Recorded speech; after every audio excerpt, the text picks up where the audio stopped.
We start with breaking news. A massive power outage has hit Spain and Portugal, including their capitals, affecting millions of people. Trains stopped, planes were grounded, and there was chaos on the roads as traffic lights failed. Internet and mobile phone networks are down. Шпањолски оператор електроенергетски мрежи приопќuje да би обнова напаѓања могла трајати сати. Колапсот на електроенергетскиот систем што се случи во Шпанија и Португалија на 28 април го вклучи алармот и во земјава. Причина се сомневањата дека испадот е поради наплив на неискористена енергија од фотоволтаични централи, што го исфрлило системот од баланс. А што значи баланс на електроенергетски систем? Тоа е состојба во која се изедначени моменталното производство на електрична енергија и моменталната потрошувачка во еден систем. Ако нагло се зголеми или намали производството, или ако нагло се зголеми или намали потрошувачката, се случува испад. Балансирањето е полесно ако струјата доаѓа пред се од електроцентралите на нуклеарно гориво или јаглен, бидејќи тоа производство лесно се планира. Но предизвик се фотоволтаичните централи, каде еден облак прави огромна разлика колку струја влегува во системот. Прв пат во својата историја, и тоа десетина дена пред колапсот на Иберискиот полуостров, Македонија исклучи неколку фотонапонски централи. Правиме максимални напори да го стабилизираме системот и да немаме никакви проблеми во целата мрежа. Одлуката за превентивни мерки, односно МЕПСО да може да исклучува централи, важи до октомври, но од власта се децидни. Кај нас речиси и да нема шанси за пад на системот. Се надеваме, значи не можеме 100%, меѓутоа на 90% може да ви кажам дека со сигурност нема да има блекаут како во Шпанија и во Португалија. Фактот што земјава веќе почна со исклучување централи сепак го отвора прашањето. Уште колкав простор за обновливи извори на енергија има во земјава? Дали е веќе предизвик да се балансираат? Првите објаснувања ги добивме во операторот МЕПСО, кој е задолжен за пренос на електричната енергија и контрола на електроенергетскиот систем во земјава. Таму во посебна просторија е сместен така наречениот национален диспечерски центар, од каде се следи и управува со преносот на струја. Под постојан надзор се сите далноводи, трафостаници, хидроцентрали, термоцентрали. Ова е стратешко место, оперативни водители на смена си има. Постојано се работи во реално време и сите случувања, и сите ситуации, и сите исклучувања, манипулации и сите настани што се случуваат во електропреносната мрежа се координирани од оваа сала. Една од главните задачи на МЕПСО е да прави баланс во системот на произведената и потрошената електрична енергија. За Великден, вели Шахпаски, дошло до нарушување на балансот, поради што неопходно било активирање на превентивните мерки. Мерката се применуваше 3 дена, 18, 20 и 21 април 2025 година, а максималното саатно исклучување е 150 мегавати, тоа се случи на 21, кога покрај производителите на електрична енергија од обновливи извори на преносна мрежа беше побарано и од операторот на дистрибутивна мрежа да исклучи. Купното намалено производство за 3 дена изнесе 1520 мегават часа. Тоа беше нешто неминовно кое што моравме да го направиме и да го побараме со цел да се зачува стабилноста на системот. Оваа мерка не е ништо ново, ова се применува во доста соседни европски систем оператори. Мерката се применува поради се поголемиот број извори на така наречена зелена електрична енергија. Според годишниот извештај за работа на Регулаторната комисија за енергетика и водни ресурси, минатата година биле изградени и пуштени во употреба 349 нови електроцентрали кои работат со обновливи извори на енергија.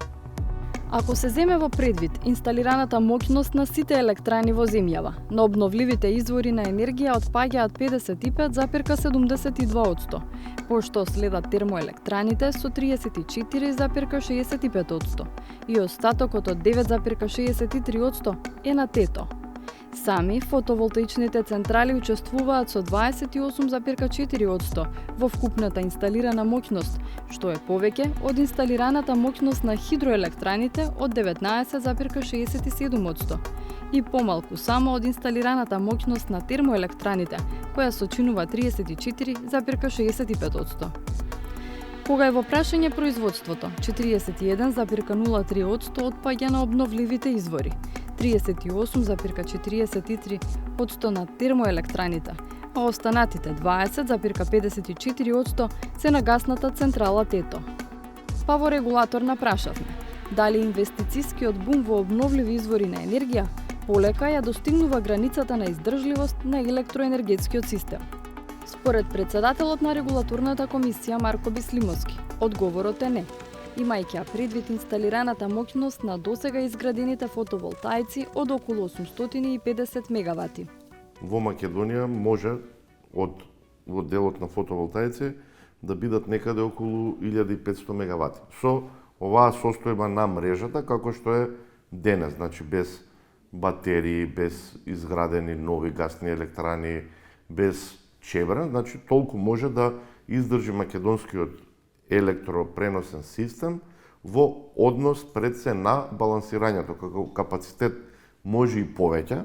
Од тие причини за време на великденските празници, не само ние, туку и другите преносни систем оператори, во Грција конкретно, им беше наложено во одредени делови од денот фотоволтаиците да не произведуваат електрична енергија, поради тоа што ќе бидат казнати. Сепак, вели Бислимовски, фотоволтаиците носат и сериозен предизвик за секој преносен систем оператор. Од тие причини ни требаат инвестиции. Пред се, во најкраток рок може да се изградат батерии, кои што ќе ја релаксираат таа ситуација, бидејќи ќе ги натераат фотоволтаиците во периодите кога е најкритично, тоа е негде од 10-11 до 14-15-16 часот, таа електрична енергија да не ја даваат на мрежа, туку да ја складираат во своите батерии. Проценките дека македонскиот преносен систем може да поднесе уште толку енергија од фотоволтаици колку што има инсталирано досега, не е единствената причина поради која нашите соговорници тврдат дека е малку возможно да ни се случи тоа што се случи на Шпанија и Португалија. Фактор е, велат, географската поставеност на земјава. Шпанија и Португалија е специфичен случај, поради тоа што се дел од Иберискиот полуостров и имаат лоши интерконекции, особено Франција, особено Шпанија има интерконекции поврзано со францискиот систем, но тие интерконекции се со мал капацитет. И имајќи во предвид големиот број на фотоволтаици кои што се направија, исто така беа исклучени нуклеарни електрани, очигледно резервата која што ја обезбедуваат во најголем дел и најбрзо ја обезбедуваат хидроелектраните и гасните електрани, не го дала соодветниот резултат и поради тоа имаше испад. И од Министерството за енергетика велат дека системот е добро вмрежен со регионот, со кој се дискутираат мерките што се препорачуваат на меѓународно ниво. Минатата година, например, се случи неколку сати, тоа во месецот јуни, Босна и Херцеговина, Хрватска и Црна Гора стана неколку сати без електрична енергија. Сето тоа се дискутира на ниво на диспечинг центрите локално, регионално и потоа на ниво на Европа. Како што кажав, со ЕНЦО имаме сериозна соработка, ќе дојдат и кај нас и правиме технички параметри се имплементираат за да нема никаква опасност за ова да се случи. И кај нас немаме ние толку многу обновливи како во Шпанија и Португалија за да имаме целосен колапс или блекаут. Сепак, додава Божиновска, веќе се размислува каде да се постави границата кога се во прашање обновливите извори. Во последните 3 години е многу зголемен бројот на фотоволтаични централи, затоа со новиот закон ние тоа ќе го доуредиме, односно ќе имаме план што ќе се гради и колку ќе се гради. Исто така тука правиме и проекција за 10 години во МЕПСО, значи во мрежата, бидејќи за сите тие обновливи извори на енергија е потребно да имаат каде да се приклучат. Ние веќе започнавме со еден грант во Милетково, значи ја зајакнуваме мрежата на МЕПСО и сега ќе направиме план да видиме каде ни се потребни додатни инвестиции во инфраструктурата и во мрежата. Исто така и со Албанија ќе имаме нов далековод ќе се започне, што значи веќе работиме интензивно на подобрување на нашата мрежа. Електропреносните системи на сите земји во Европа се поврзани како крвоток. Ако има испад на едно место, голема е веројатноста тоа да се пренесе во соседството. Мерките и инвестициите во инфраструктурата би требало да значат одржлив баланс меѓу еколошките цели и сигурното снабдување со енергија.